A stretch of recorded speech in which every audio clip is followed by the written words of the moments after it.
Felix and Tony. Come on, show Adam. Felix and Tony. Come on, show Adam. They're the right reason for a new season. Together we rise. Welcome back to another episode of On the Trail with Felix and Tony. I'm Senator Tony Ada alongside former Governor Felix Camacho. Good morning. Good morning. Half a day. Half a day. Every week on the trail, we discuss the issues our island faces and talk about our plans that addresses these issues. Today's episode, Gov, as you know, we're going to be discussing the Guam Chamber of Commerce Forum and some of the responses that were given. And we just want to expound and see where we're going to go from there and how we move forward with the questions and answers. And what did you think of the forum?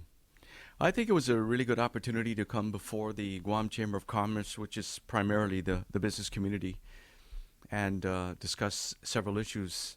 I think there were about a number of roughly 10 questions over a 90-minute discussion period or forum period, 3-minute opening statement, 2-minute closing statement, and then flip of a coin, 2 minutes to respond each side, and then, of course, 1 minute to rebut. Whoever received the first question had an opportunity to rebut. And so in that type of situation, it was at random. Questions were drawn. Of course, we were not given, at least I know I wasn't given any advance notice of what topics might be, what the questions are. And so had to basically rely on what we knew, at least what I knew, and based on my experience and understanding of what's going on in this day and age. So it was a great opportunity to just come and present our thoughts and ideas on each topic. Yeah, because I know when we were going through it, through the forum, 2 minutes is kind of short to kind of answer or even try to explain what we're going to do in the future for, when we take office at Adelup. So. This is a great opportunity for us to come forward and, expound on those questions that were presented at the chamber. Yeah, absolutely. Yeah. We can do that. I think that's a good idea. Let's just go down maybe some of the questions and respond. But I'd also like you to chime in. Oh, definitely. Don't you worry. This thing will be only.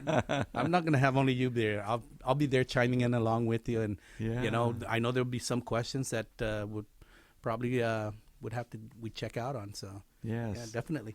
So I know on the during the forum, the first the question, I think first one of the questions was the public law about hiring law enforcement personnel every year. Yeah, I think it was Public Law 3654. Exactly. And they mentioned, what about the hiring of law enforcement every year and so forth. So, because I know she brought up the issue of she's going to make public safety a strong priority, which I'm actually shocked that public safety hasn't been a strong priority since day one.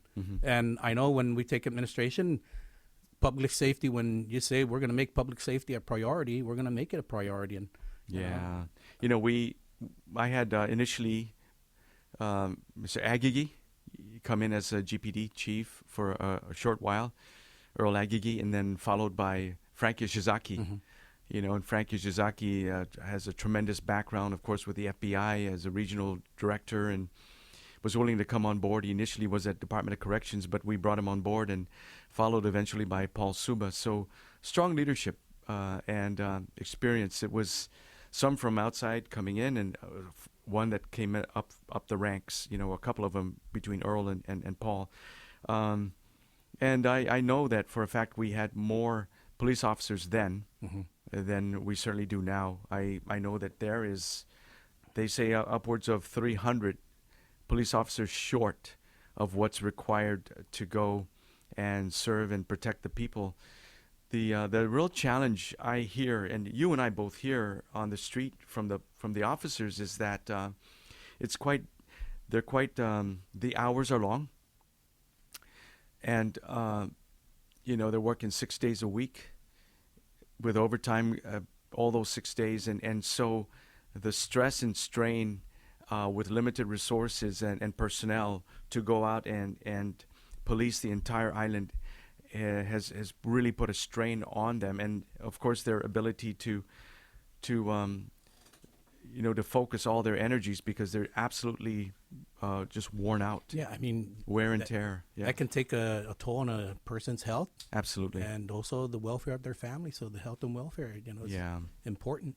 I recall we at our time we even had to have certain qualified individuals that would be there for counseling services. An incident would happen, police would have to respond. It may be something tragic. It may have been something that was causing close to a PTSD type of response, a reaction. How do the officers then process through this and go through the healing of all, and ensure that it doesn't affect their job performance, but also that they don't take the stress and the strain and what has occurred back to the family, back to the home front. And Right. So we had to consider not only the individual police officer and those in command, but also their entire well-being Right. and the home front. So it was really good. We one thing that we have to consider, I believe, in is we're talking about perhaps the hiring of law enforcement officers. Is you and I had discussed what they consider to be regular, first of all, a special bonus pay above for police officers, and then similar to what they do in the military would be for automatic promotions. So we're going to have to fill the ranks in entry level for the most part at Police Officer 1 after training and certification. The existing police officers that are there as PO1 should automatically move up to PO2. PO2s move up to PO3. PO3 move up into the next rank and the like. And so your thoughts on automatic promotions that are time-based and also qualification-based? I think it's an excellent idea. The military does it. You go automatic promotions from E1 to E2, E2 to E3, and E3 to E4, right? From private to private first class, and then private first class to specialist. And then it becomes that the specialist rank, E4, during my time where, you had to go before a board. You had to make the qualifying points on the scores, and then you get promoted to sergeant. Yeah. So I think that is an excellent idea where we can start in moving our police department forward and getting our patrolmen, our PO1s to PO2s, PO2s to PO3s, and then bringing in the next PO3s cycle. on up. Exactly. Bring in the next cycle. Yeah. So that these trainees now, these police officer trainees, you recall we had a discussion yesterday at one of the businesses that they were saying a police officer trainee was supposed to start class and still hasn't started class to this day. Yeah, it's bumped up, and I think the proposed cycle has only six when we used to have a line out the door for police officers to move in. And we have to remember that the depletion of the ranks of officers, police officers, has been attrition. They would basically move on, actually, or transfers to other law enforcement agencies, be it as a court marshal, be it as a airport police, seaport police down at Guam, the Port Authority of Guam, and other areas. Some have even moved into other federal agencies because the pay is much better. But on this whole idea about automatic promotions, it's not new to the government of Guam. It's actually happened. It was practiced years ago within the Guam Police Department. So we need to reinstate that. Absolutely. And ensure that through the budgeting process, we are able to adequately fund for those promotions and of course, those positions. Well, when we see what's going on in the community and the safety of our people and the visitors to our island, public safety, most importantly, the Guam Police Department, we need to beef that up, and we need to ensure that they have not just the equipment and supplies and cars, but we need to make sure that they have the patrolmen, the officers to fill those vehicles, to get those equipment that are there and not just sitting by, So yes, another thing that has affected the move of police officers out of GPD into others, and that's why we talk about the automatic promotions, is that promotions have sometimes taken too long, and of course other jobs pay a bit more, and so it's pay isn't the only issue, of course, but we do know that crime is out of control right now, and we need to respond to that very quickly.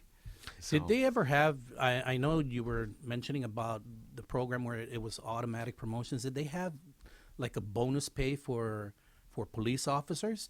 Do you recall?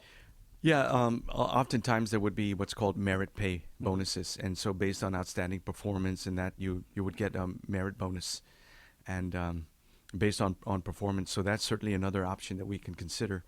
But certainly, I know that in our time we had given up to 40% pay increases, not Yeah. only to police officers, but we also gave them to nurses and teachers and the like. And we talk about pay not only being the issue, of course, that was a question, but the need to construct other facilities. In my time, we certainly did in Derido, in Tamuning, and Tumon. And then when you look at the other safety factor with Guam Fire Department, we did it also improve many of their facilities in Derido, in Barragán, in Agate, Santa Rita.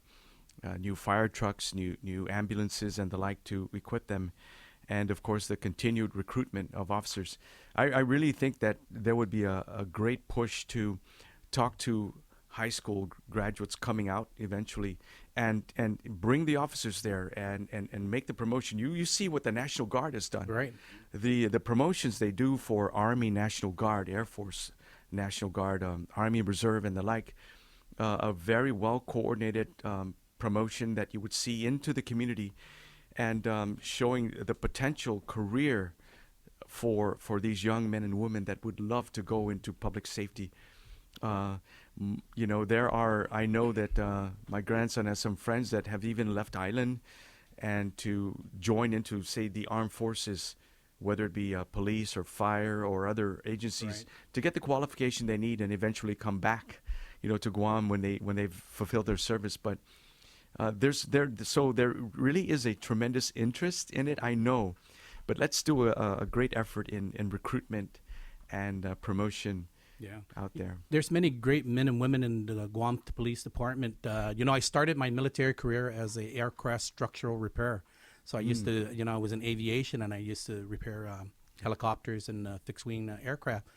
As I ended my military career, believe it or not, I was a military police down at the 368 military police company in the Army Reserves, and I served with a lot of the men and women who currently are in the Guam Police Department or who have retired. So, yeah, we need to really beef up our police department, Yeah. give them the tools they need, salaries they deserve, and see how we can get that promotion going and how we can get new recruits into department. And what you mentioned, I believe that we're going to be able to succeed in a short amount of time to get police officers out on the streets. Your mention of that, having served as military police, it really it brings me back to one of the iconic leaders dating back to the Joseph Ada and Frank Blas administration, where they brought in the late Colonel Adolfo Scambaluri. Right.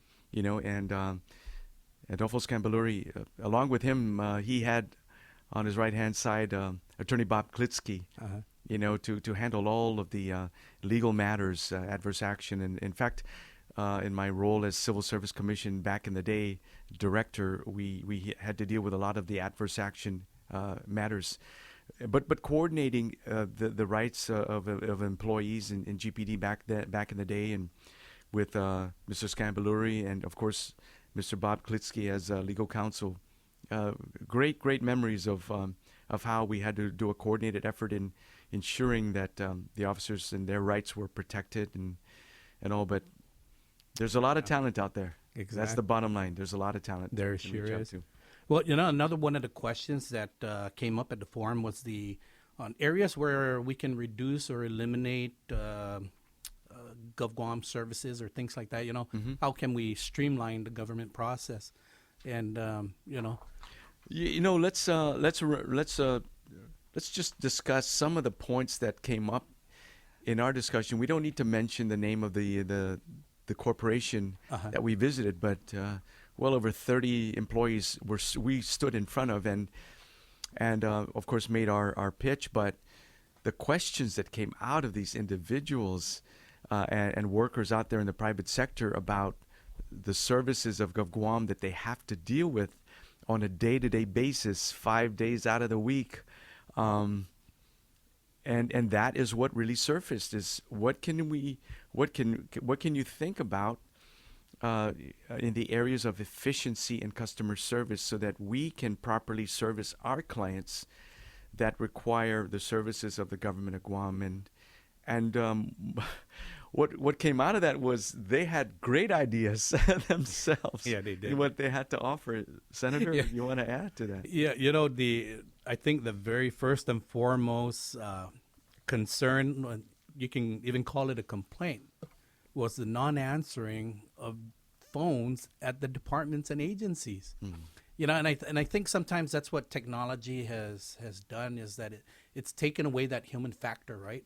So when we no longer have someone answering the phone, half a day, Department of Revenue and Taxation, how can I help you? Yeah, I'd like to inquire about my, my property tax. Let me transfer you to, the property tax division. You no longer have that. You have an automated phone system that answers the phone. Push one for property tax division. You push one, nobody answers. You try to get the operator back on, or go to the operator, and it's just it's blank. There's nothing. No one is answering the line. So that is a lot of the frustrations that people have, is the non-answering of phones. And it's not just to say up at Revenue Tax, but Department of Administration, all the other agencies. All agencies are where they have these automated phone systems that it takes the place of a human being. And I think sometimes I just want to put a human being back into those systems, and let's get back to where we were before. That's why I say technology sometimes has its curses. But I think one of the areas that the governor had spoken about was tax collections. That the outstanding tax receivables that she's collected taxes. But just to kind of clear the record on that, we just had the budget talks this past month, and Yes. One of the things that I did ask was the uncollected or outstanding tax revenues. So it's just interesting. Just let me read this to you. And this is from Department of Revenue and Taxation, and this is as of August 15, 2022. So September 30, 2018, outstanding tax receivables was $155,435,850.25. At the end of 2018, December 31st, it was $145,687,733.82.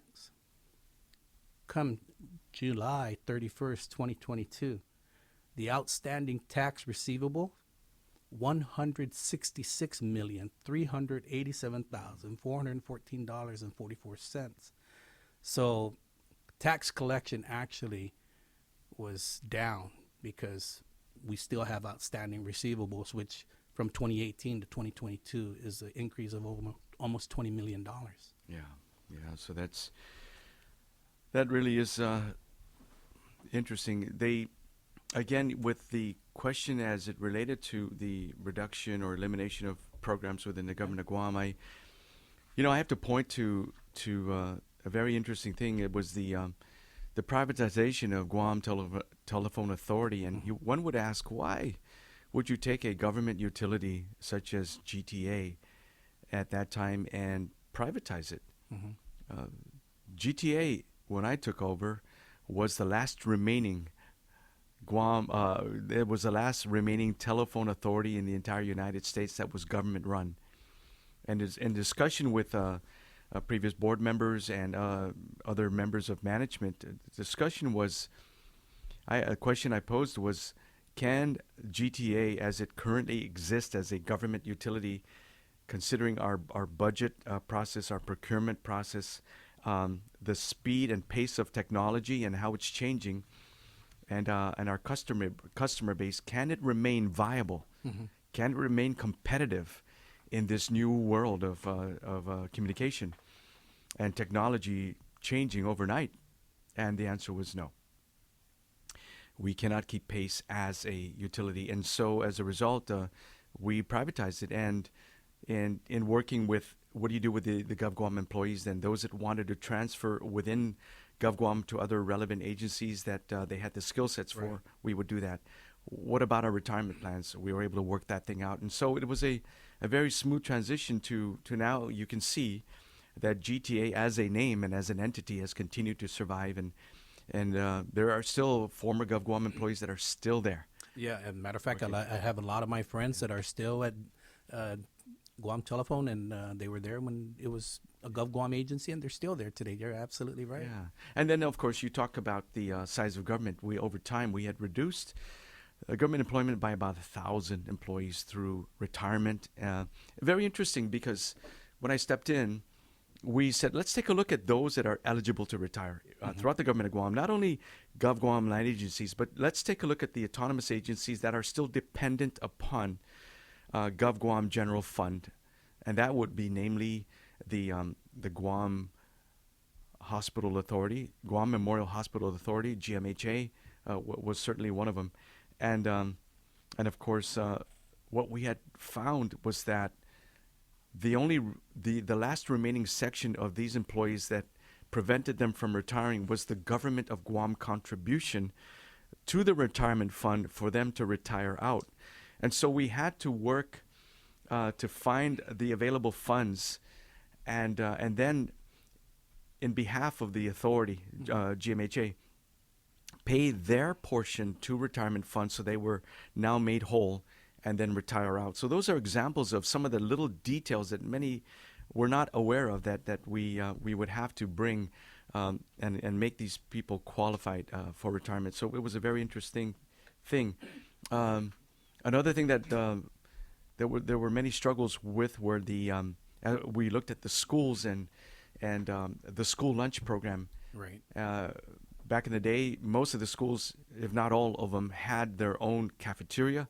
They had the cafeteria workers, and of course they had their lunch programs. They had their cooks. They had everyone else that had to go in and do that. We basically went and took those services, not only the school lunch program, but in many instances the maintenance, and outsourced it to private sector. So we did that, and I think it really speaks to what you and I stand for. We are looking at small government, lower taxes, and Right. traditional values that can be part of the hallmark of our 7 pillars and what we stand for. Yeah, and I think with In the leadership. smaller government, what we look at is natural attrition.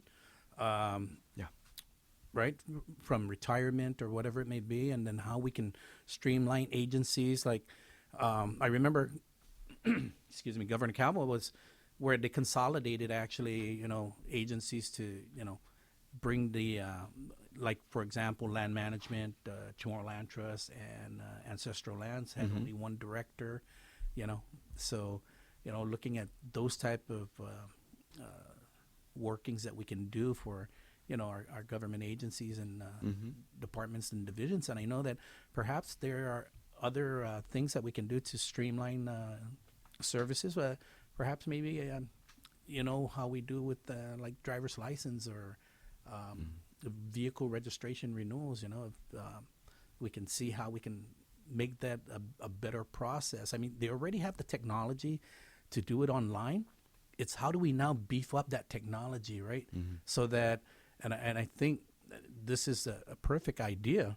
And if the administration wants to, steal it and take it and utilize it, by all means, right? But we currently have these vehicle registration stations that you can go in, renew get your car safety inspected, and then renew your vehicle registration at the same time. You don't have to go home. You can do it right there. They charge you a little processing fee, like $5, $10. I think $10 it is.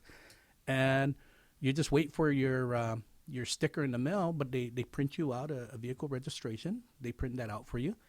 So why can't we use those same facilities that already have the technology in place to say, you know what, if you want to renew your driver's license, you can go to that safety inspection and renew your driver's license. You have them buy the machine to check the vision, and they can do all the processing already in place and do it like that, so that we're not. It's just like having a satellite station of driver's license division at again shopping center that one time. Yeah. So those are the things that we look forward to doing and pushing forward into the into our island, so that people don't have to wait 6-7 months to renew their driver's license. They can do it quickly and efficiently, either at DMV at Rev and Tax or over at an inspection station. Yes, and I know that one of the things, of course, that Registration, yes. Thank you. yeah, Thank you. vehicle registration. Yeah, wonderful. Well, all good ideas Yeah. that have to be pursued. Yeah, so, one of the other questions that they had at the forum Uh-huh. was the public health emergency. Now, what was your take on that, and why are we still in a public health emergency? Why are we another 30 days again? Yeah, exactly. I found it interesting that the governor's response was, we're not on a lockdown anymore. You've gone to the movies, you go to restaurants, people are out and about. We've had concerts. Whatever the response was, is that we're open. We're open to business. We're open for business.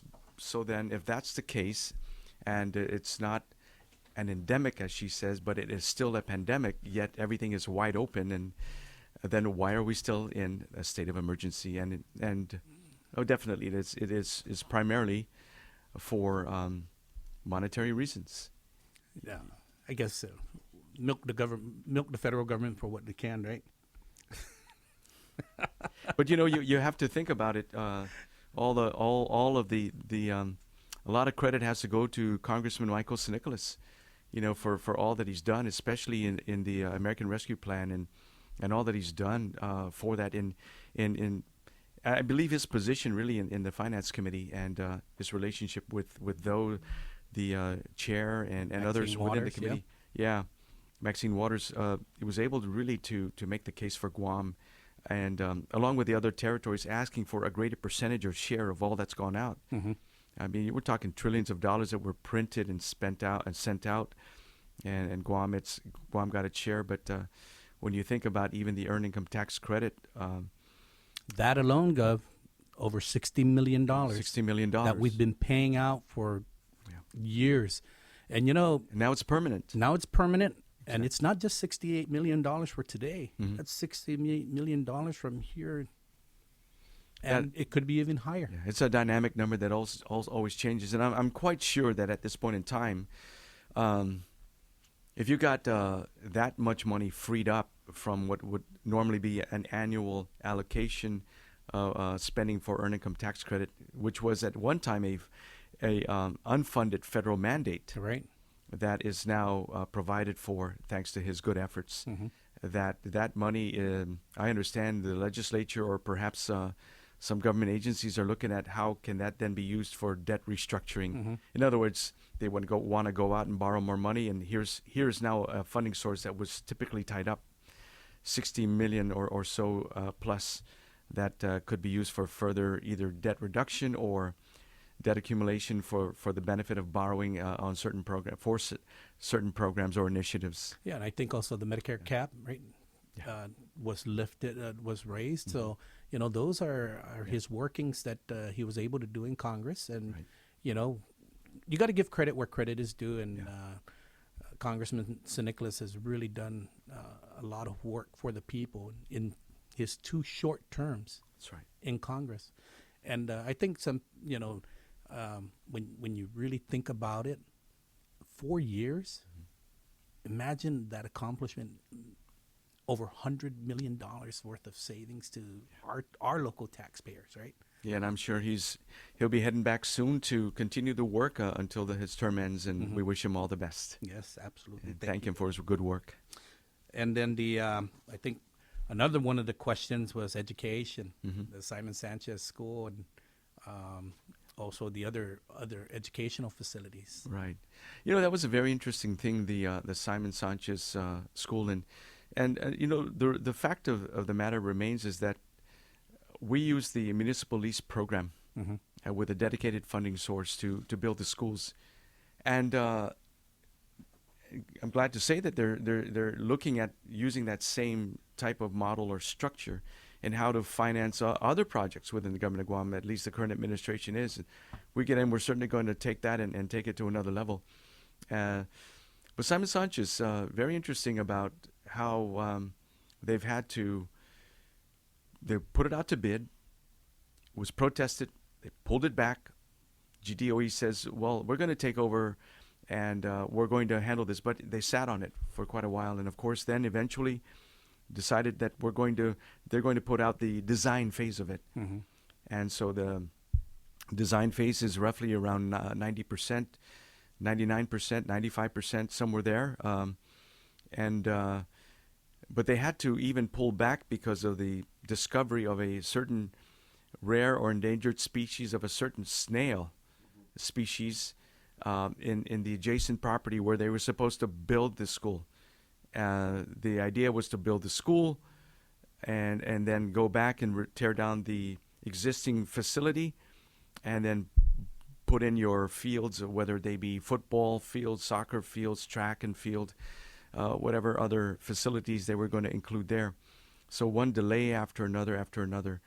But we just find that by working with the private sector and developers, where you would build, you would finance, you would maintain, and under a lease program, let the government then pay their fair share. It's worked, and we just need to go back to that. And we certainly were able to do it in my time with those 5 schools that we built. And when I think back about all that, it was quite interesting with the schools because it had never been done before. Mm-hmm. And when you think about other programs of creativity, certainly when it comes to education, when you look at the recent, it was St. Paul's under the iLearn program. Here again is a school that just was recently opened, working with a private developer on land that they had over control over, and the efficiencies of private sector development and financing. It worked. And was built very quickly in 18 months. 18 months, yeah. Compared to the 4 years that we have for Simon Sanchez that hasn't even gotten off the ground. And Senator, when it comes to the financing for the design, of course, was there. Mm-hmm. What about the financing for the building of the school, the maintenance of it, and the operation? Well, believe it or not, it was just in this past budget. Mm-hmm. So, it's one of those situations, right? The cart before the horse. So I have a question on that, if I may. Yeah, sure. And we'll be right back. All too often, governments do too little in some areas, but too much in others. The Camacho Ada team wants GovGuam to provide basic services and otherwise stay out of people's lives. Government overreach will not happen in a Camacho Ada administration. And they believe in 3 co-equal branches of government, not having one exert power over the others. For more on Felix and Tony's plans for government services, visit CamachoAdaforGuam.com. I'm Felix Camacho, and I approve this message. And now, back on the trail with Felix and Tony.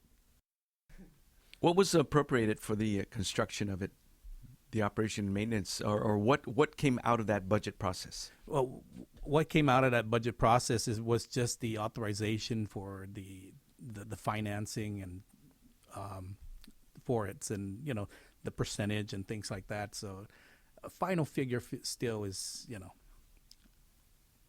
working.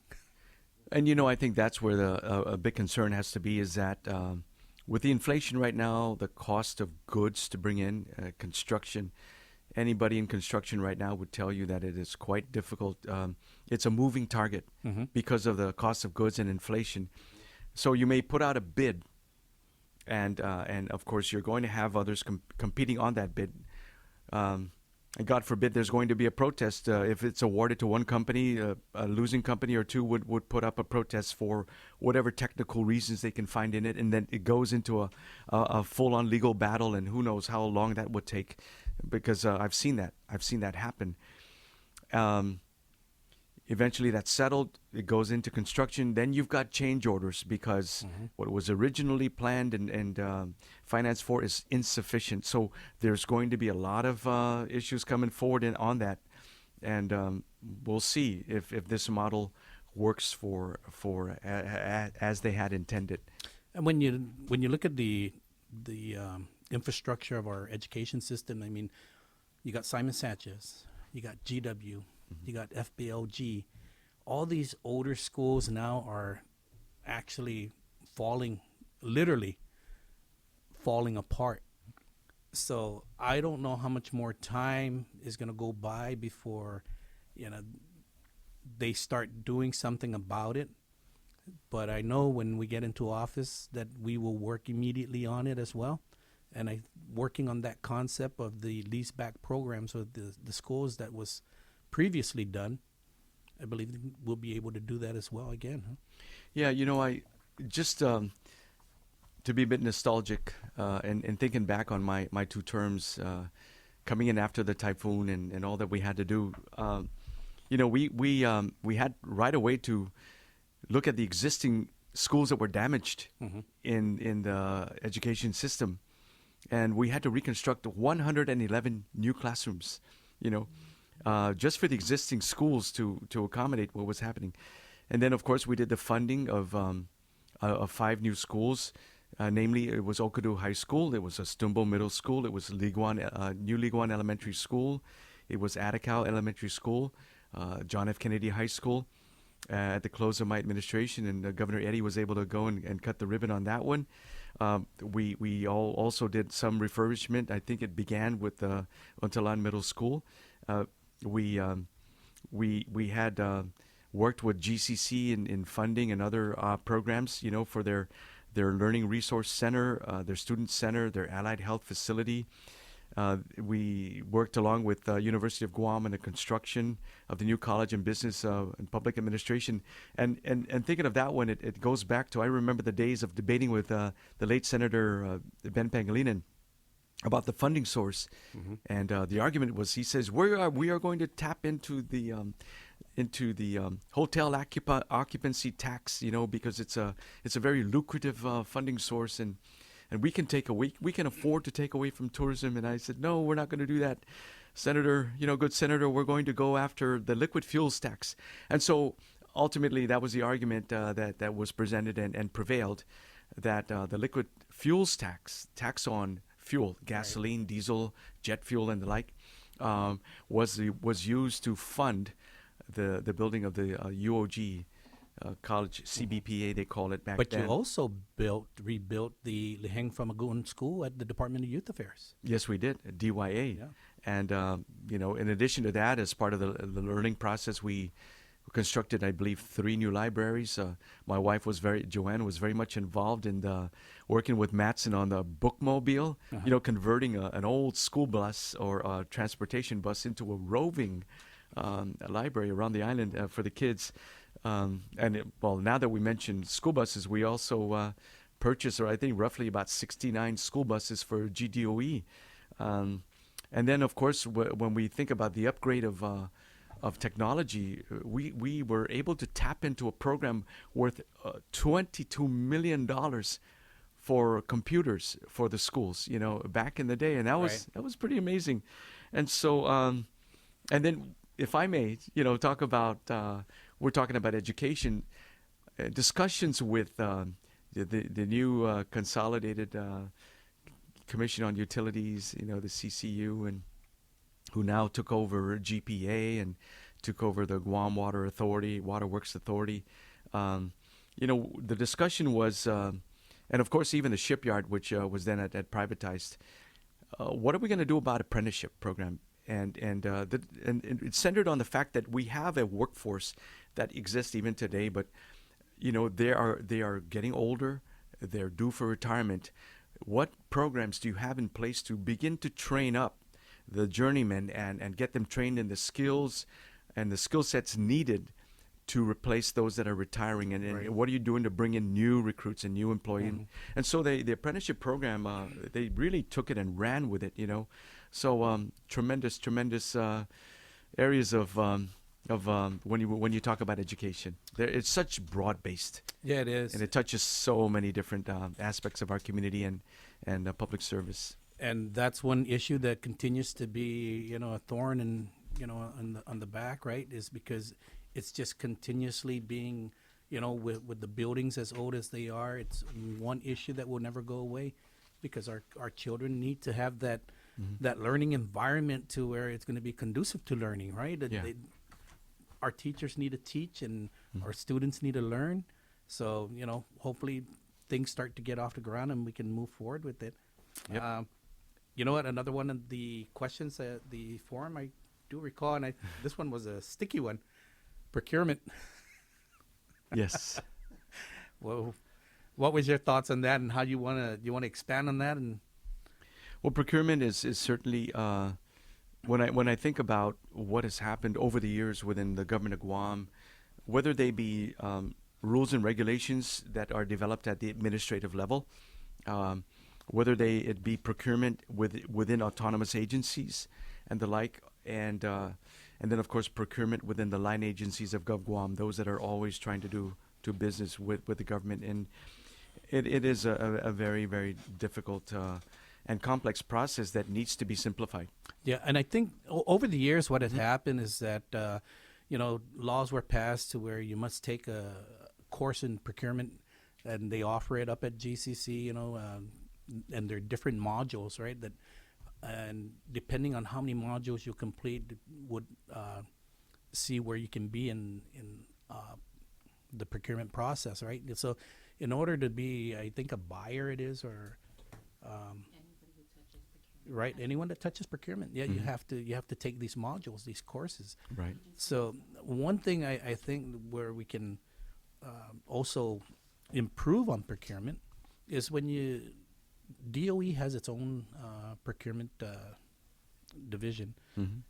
Maybe we need to look at these agencies and see how we can break down procurement from one central procurement, because I think they're really backlogged down there, because you got many agencies, right? All the line agencies that constantly just put in their procurement requests down to GSA, and I think sometimes they just get overwhelmed, and it becomes one of those stacks on the left or a stack on the right, and so and beyond that, when say you've got a certain procurement issue,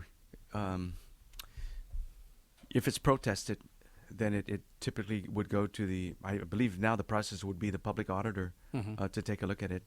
Sometimes even issues can extend beyond that, even up to the Attorney General's office. And so that's the frustration of many individuals that are involved in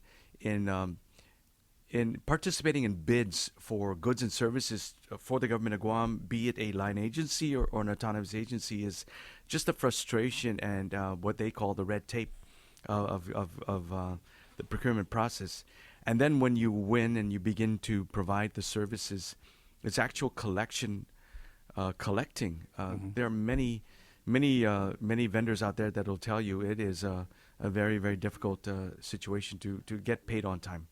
And no matter what claims are made right now. Yeah, that was one of the claims made, is that vendors are paid on time, right? And that's still well, let's take a poll out there and really go out to everybody that's done business with GovGuam right now and say, hey, how's your collection process and how's the payment? Are you current? Are they current? Are you 30, 60, 90, 120 and beyond? Yeah. It's how many you're going to hear a different story. And and that's I think that's the thing, is that Gov Guam is flushed in cash. When you look at the CRER report as of here, let me get it for you. I think they were at almost $87 million, surplus, and vendors, if they're still unpaid, I don't know what's going on. So I think that those are things that we continuously need to look at, and how we can streamline that process. And when they say vendors are paid, we want to make sure all vendors are paid, not just some of the vendors. And I know another one of the hot topics at the forum was the hospital. Yeah, certainly the hospital is one thing. I know that the Guam Medical Society or one other group would be very interested in having a debate between the governor and myself. I'm looking forward to that. Yes. Very much so, because certain claims are being made that they want to build a new hospital. What do we do with the existing facility? And certainly the medical community has their own ideas on what at this current point in time, what is in the best interest of providing healthcare to our people. The question would be, right? I mean, they want to build a new facility. It's going to cost $1 billion. What would be the debt service on $1 billion? Statistics have shown right now, Senator, that when you say one hospital bed, all the associated cost to provide one hospital bed in the facility is an average of $1 million and rising. And so what is realistic at this point in time? And this is really going to require, I know that there are probably existing studies that are out there. If I were in her shoes, I'm sure that I would seek consulting, not only from the healthcare providers, and we take a look at the examples of what happened with GRMC and the development of that in a private sector setting. We take a look at what's happened with the Naval Hospital and the lessons learned in construction that's happened there.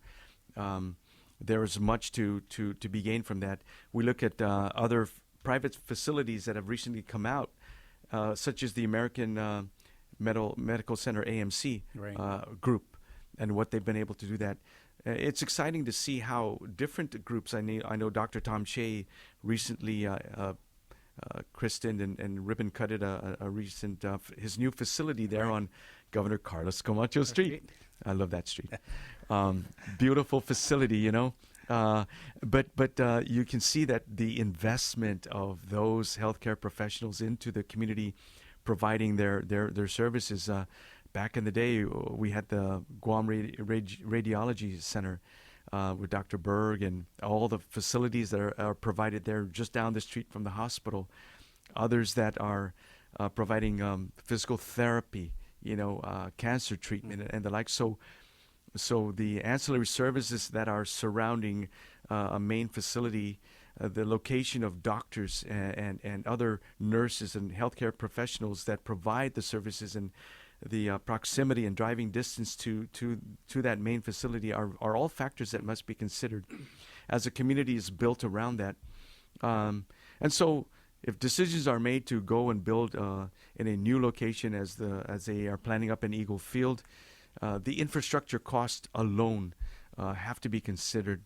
I recall in our time, one of the first things we did after having experienced the damage to GMH was to ensure that the Guam Power Authority and their substation, which is midway up the hill from the Hilton, would be a direct line to the hospital, a direct power source to the hospital, so that we don't run into the situation where we have tents in the parking lot to provide rooms for patients because the main facility was severely damaged. So that provides uninterrupted Uninterrupted power. power, yeah. to- As long to as the GPA's got their main line going, you've got a direct line to the hospital.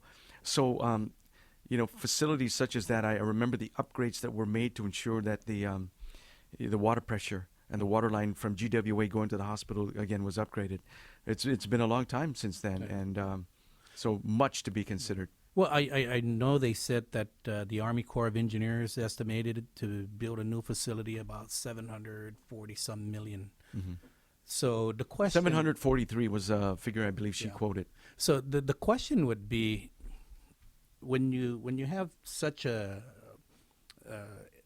I don't call them an agency, but the Army Corps, when you have them evaluating and describing and seeing what it's going to cost to build or rebuild or to renovate, now the question would be, is that to military specs or civilian specs? Because when you ask the Army Corps of Engineers to come in and assess the situation going on up there, well, they're going to say, well, we're going to rebuild the facility. We're going to rebuild it. We're going to show it to be military specifications. So instead of, and this is just an example, right?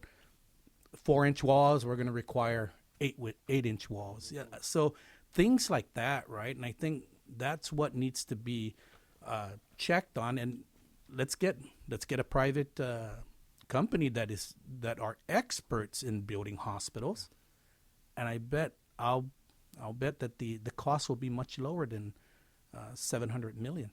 I believe the term that they use for the Army Corps of Engineers it was called a charrette. I don't know if that's the proper pronunciation. Yeah, It's called a charrette, yeah. And I tell you, a lot of the local engineering, architectural firms that exist on Guam with local talent and others, consultants, why aren't they being tapped? There are so many examples of how you've got these other firms coming in, but certainly if we have to tap into the local engineering, architectural design firms and consultants that are well aware of the challenges of building here locally on Guam, the construction companies that are well established here to also participate in that discussion of what it's going to cost, because although she quoted $743 million, it's got to cost more than $1 billion eventually when you factor in the distance. You're going to have to get GPA to bring in the infrastructure for a direct substation, that would feed it there and off of the main lines coming in. I mean, just as examples, GWA to bring in the water, the road, wastewater facilities, and the like. So it is really going to be something, but a big challenge ahead. And you're right. There are examples to be learned from what happened at Naval Hospital, what GRMC had gone through, and the realities of construction on Guam in this period of time. Of course, labor and the lack of labor right now outside the fence line is going to be another factor that's certainly going to drive the cost up. So we've got this idea about one large catch-all facility that I believe they also want to include the Veterans Affairs and maybe behavioral sciences and the like. So if you take everything in one concentrated area, a one-stop center, if you will, that is a great challenge. Just the traffic back there, that would be another concern, Yes. And those are what again comes down to what would be the debt service, and would the people of Guam be able to afford it? Yeah. Definitely. Without knowing what the tax revenues will be in the future to come, would we be able to afford it? But got time for another question? Perhaps one more? One more? Or we can go all through it. I mean, the time Sure. The time cop is unofficial. Oh, the time cop is unofficial, says the producer. So the other one is the other question was the tourism industry, homelessness, crime, our public parks and public restrooms. As you know, a lot of it has been has been closed. A lot of public park restrooms has been closed, and now we're having a call out to our visitor industry to come and visit Guam because we're safe, we're open, and what's your thoughts? Well, I had a discussion with one individual that has been involved in the tourism industry for well over 20 years plus. He says, it's like climbing a mountain when we think about tourism and how it began in the 70s and has built up, so well over 50 years now. He says it's akin to climbing a mountain. It takes a lot of effort. It takes a lot of planning and endurance. And so you do that, and then you get to the peak. But when you're there, and we had under Governor Eddie Calvo's administration, was it 1.6 million on average, or About 1.6 million. 1.6 million? And then he says, what happens is when you're on the peak, if you fall, it is not a gradual fall. It is falling off a cliff The fall is fast. The fall is deep, and you hit bottom, and that's what's happened on Guam. And of course, with this pandemic and the market forces that happened outside of Guam. So, what is it going to take? Again, you don't scale a cliff very quickly. We're going to have to start climbing the mountain back up again, and build and very strategically, and work. But if we work together, the government, we work with our local industry here, and of course with outside markets, be it Japan, Korea, Taiwan, and other perhaps new destinations, we can get there again. Yeah. One other factor that they mentioned today was that, the numbers that are being touted, for example, in the debate about the increase in tourism and the like, it says, nah, the number's not right. So really, tell me about this. And they said it's a matter of economics. The Japanese yen, as compared to the dollar, has fallen.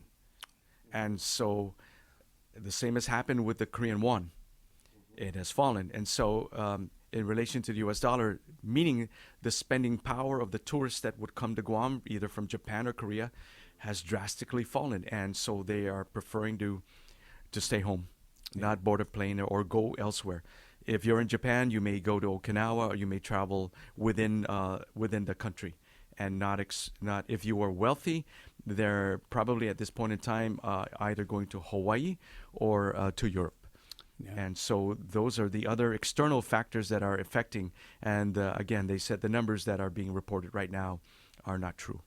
And it's pretty much a 50% drop in what they were expecting in occupancy. Yeah, because we had the Guam Hotel and Restaurant Association 50th anniversary last night. Yes. And man, I saw you. You were working the room. Well, I mean, I couldn't keep up with you, nor could I keep up with my wife. Joanne was working it, and but it was really great to see all those folks from our tourism industry, our hotel and restaurants, right? Yeah. And I had a conversation with them, and the concerns that they had as well was the employment, trying to get people back into the workforce to, get back into the hotels and housekeeping and restaurant management and servers. Every position that you can think of in hotel and restaurants are lacking. They're lacking employees, and they were saying, how can we get our tourists if we can't get employees to serve them? And that combined with the cost of traveling to Guam and being here, they said they spend less money. If you get the tourists that get here, they spend less money going out. Yeah. What they do is they'll just go to the store, buy their ramen and drinks and things like that, take it back to the hotel. They don't take the tour excursions anymore. They just go rent a car and they just drive around. So a lot of it is, reduced spending. They'll travel if they can, but they won't spend as much locally. So that's what also affects the businesses here. And, that's why they were just saying we really, really need to work on our destination, our homeland, because they came here 3 years ago and they go down to Ipao Beach and the restrooms are still the same, or they go to another one of the lookouts and the restrooms are still closed like it was 3 years ago. So, Senator, I'd like to ask you, having just come out of the budget process, the concern I heard a lot last night in talking to individuals that do not want to be named, but they're quite concerned about the turmoil that has happened within the Guam Visitors Bureau. And, of course, with the present president, CEO, that is there as a sitting governor, and the battle between him and the board, right, and control over the budget. And there's a lot of concern about what is going to happen in that scenario. And I know the governor has taken a back seat, saying I'm hands off. I'm sure that they can work it out. Well, it hasn't seemed to have worked out, and the battle extended even to control over the budget between the the current president, CEO, former Governor Gutierrez, and of course the board of directors Right. that have been not only elected by members of the Guam Visitors Bureau, or rather industry individuals that would select the representation, but appointments by the governor, as the board is comprised of both appointed and elected members. A formula that has and a structure that has been there for decades. Right. So your insights. Well, what had happened was that there was a section inserted into the budget bill that would give the president CEO the authority to spend the budget of the Visitors Bureau, which is currently about almost $20 million. So it just bypasses the board now. No need for any board action. You don't need a resolution. The president CEO has full control and authority of the Guam Visitors Bureau for this FY. So this that is fiscal year. It effectively. It effectively puts the board aside. Yeah. So And that's a dangerous precedence that the legislature had ventured down into, and what's going to happen now. So are in the you, future. in a way, you're basically saying that it was on party lines primarily to effectuate this, those that were aligned with the administration and what the president was calling for? Well, what they did was there was an amendment by Senator Shelton to eliminate that section of the budget bill so that it does not go down that road. So the language was submitted by the administration. It was specific in there. In the Oh, budget bill, right? interesting. Was that properly vetted in a public hearing? Some would say it was, and some would say it's not.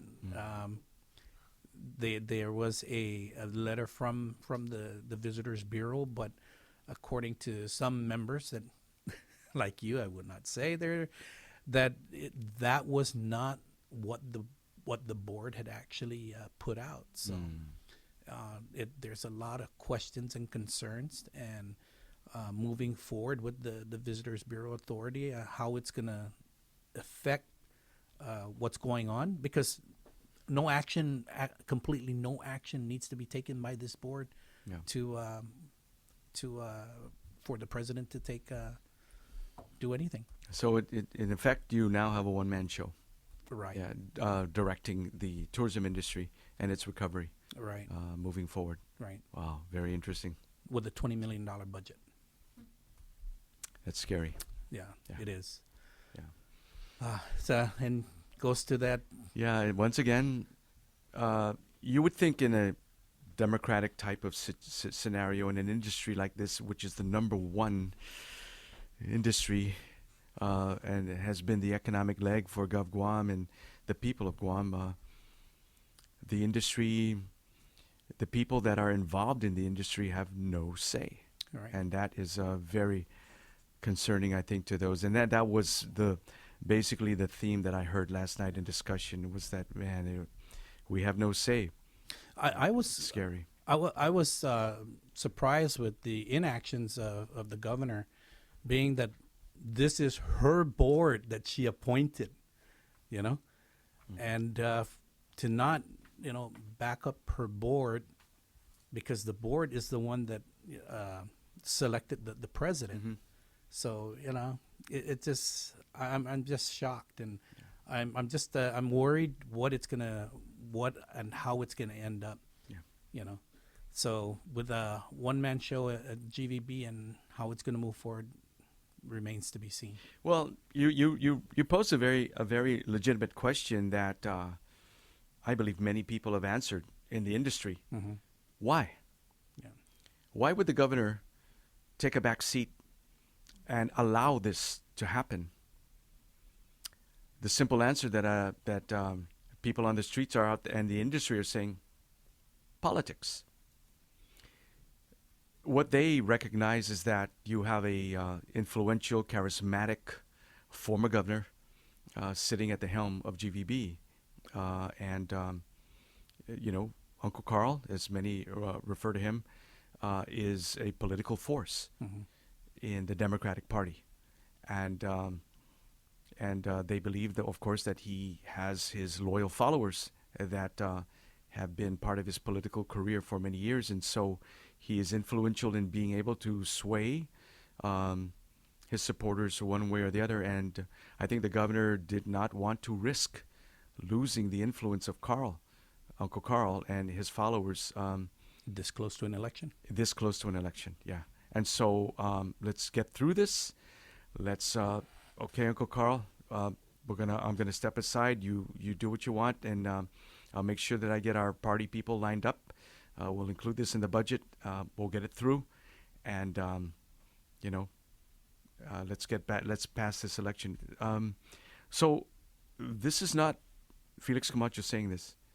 This is what the people on the streets and in the industry are saying, is that, yeah, we recognize it was a political gamesmanship, and Carl won. Yeah. Yeah. Definitely. Uncle Carl. Definitely. Very charismatic, very influential former governor that has political clout, that won the day with the GVB in the power struggle. Yeah. And I say that with all due respect. It's just what it is. Yeah. Thank you. Because of the nature of it, right? I Yeah. mean, we're in a political season. We're this close to the general election, and I'm surprised that the budget hasn't been signed yet. Yes. So so now is she thinking about it? I thought it was gonna fail. Yeah. So now it makes you wonder. Can she line item veto that section? Yeah, right. Well, it's you can line item veto, when it comes to dollars and figures and. $20 million is a lot of dollars. So let's see what happens the next couple of days with the budget, if she's gonna. I doubt that's going to be vetoed. You doubt it? Yeah, I doubt it. Yeah. Okay. Well, you know what? I think there's one more, right? There's one more question here. 10-9. Which one? The last one? The violent crime.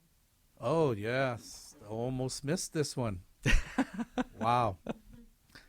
Everyday news, and when we say literally everyday news, did you see that viral video going around just yesterday with a gentleman with his shirt off, harassing vehicles right in the middle of the street, right up here at Naval Hospital entrance? I didn't hear into- about it. No, I mean, I heard about it. I didn't see it. Wow, that was something else. And the last question is the everyday news, violent crimes, and what's your take on that, sir? Well, the governor was touting that she, or at least under customs and quarantine, they've confiscated 480 pounds of meth. Mm-hmm. But and so they claim that, yeah, this is what we've gotten. But if there is so much meth on the streets that is down below $100, then that was just the tip of the iceberg. And so you can see that there is so much drugs on the streets right now that it is it's manifesting in the behavior of individuals out there that have just lost total control and are causing great harm and fear in our community. Crime is, I believe, the number one concern of our people right now, because it is affecting the quality of life for the people of Guam, the fear that it has created in our community, the lives that it has destroyed, the drugs that are running rampant out there. And it is so much. And we have to recognize that it is not just a local issue, but the crime syndicate, the source of where it's coming from. We're talking international now. Mm-hmm. How it is, whether it's begins in Mexico, ends up on the west coast of the U.S. and makes its way down to Guam. And we're talking meth, but eventually fentanyl is going to come out here. It's only a matter of time before it begins to affect our youth. Yeah. And we have to deal with the consequences of that and lives that would be lost. There is an alarm that is out there right now, and you can't turn a blind eye to this. You can't not acknowledge that crime and drugs is the number one issue right now on this island, and it has to be taken care of. There has to be an establishment of law and order. When you think about what's happened in the U.S., of course, over the last couple of years, under the blue states, where there was a cry to defund the police, and they vilified and demonized law enforcement. Well, look what's happened. Here, of course, it's been a matter of a reduction in the force of our individuals, police officers that are out there well below. We need 300 more on the streets, and the lack of interest for our young men and women to get into public safety. Mm-hmm. We need to turn that around. But how do we do this now for the people of Guam, Senator? Your thoughts, your thoughts on this matter of crime. You said it earlier, and I think that's the idea of this promotions of police officer 1s, 2, and 3s, getting more officers, getting more individuals trained as police officers, and putting more people out on the streets. Yeah. We need to continue to protect our borders, not just our mail, because I understand that she said, she was talking about stopping it coming in from the mail, but it's not just coming in from the mail. It's coming in from the airport. It's coming in from the seaport. You know what? For all we know, those first couple of Chinese illegals that came in through our beaches and they let go, who knows? They probably had tons of drugs with them. I mean, no one knows, right? Mm-hmm. But these are the things that we need to address, and these are the things that should have been addressed since the first day when that first illegal came in on the shores, and they just let them go. And now what did they do? Well, we have a task force. I do recall the last on the beginning of their administration when they were running that, they said, no, Ray, why we don't need task force, and now all of a sudden we got all kinds of task force going on, right? So obviously the task force works. But yeah, and I think we need to think about all right, what are the lessons learned from the past under the previous administration, and what do we do moving forward to improve it? And we, there certainly, I'm excited about being able to come up with all the solutions and what we need to do to help this community. So lessons learned from the past. Right. It's typically said that if you don't learn the lessons of history, you're probably going to repeat them again. Right. And in that also, I do want to say that we've, of course, with the pandemic and the amount of money that's come in, well over $2 billion, and how much has been spent out there, I made mention about how it seems to be we're almost in a welfare state, and in many respects it's turned into a socialist type of environment where big government is coming in and providing money for all the solutions. But the problem with socialism is that eventually you run out of everyone else's money. Right. And when you run out with everyone else's money, then where do you go from there? And that's where this government is heading right now. When these federal dollars are gone, and all these programs that are being advertised every day on the newspaper run out, then what? Yeah. The real work begins then. Yeah, because and it's going to be rebuilding all over again. And the perfect example is that that child care, right? When you think about it, okay, so a family is going to assume that this is going to be, for a really long term, right? So they're going to take that $675 and push it somewhere else and say, hey, well, we got extra money now, so we'll be able to do these things. But like you said, when that federal funds run out, what's going to happen to that family that depended on it, right? Yep. And how are they going to be able to readjust once again to paying for daycare, and then also buying or paying for the things that they depended on that $675 for? So we need to really see how it's going to move forward. And it kind of brings me back to I introduced the resolution just last week. It was publicly heard, and it was about financial literacy, right? Financial literacy in our education system, and helping our students learn about being financially responsible. Everything from balancing a checkbook, opening a savings account, things like that. and something for DOE to start pushing out. We asked the board to implement it so that we can start giving our students that education. And they said, well, you know what? Can we make it something that would be mandatory from the 2027 class? The freshmen moving on. Yeah. I said, you know what? I'm flexible to these things as long as we start teaching our students, because it's going to be very important for them to learn how to financially manage their funds, especially not knowing what the future holds. So, Senator, just to wrap it up, I'd say that you and I and our team as leaders are going to be the change agents. We're going to have to be the reformers. We're going to have to stand for small government. We're going to have to stand for low taxes. And we're going to have to stand for traditional values. Camacho Ada, on the trail with Felix and Tony. Hey. All right. Thank you, Senator. Thank you. And that brings us to the wrapping up our show. Remember, everyone, your vote matters. We only have 59 days until the general elections. You can still register to vote by going online to Guam GEC, gec.guam.gov/register, or you can visit the Guam Election Commission office at the Oka Building in Tumuning, or you can call our headquarters at 671-475-2222. And early voting begins on October 10th and ends on November 3rd. Ask questions through social media at Camacho Ada for Guam. Engage with us on the trail by asking us questions through any of our social media platforms on Instagram, Twitter, and Facebook.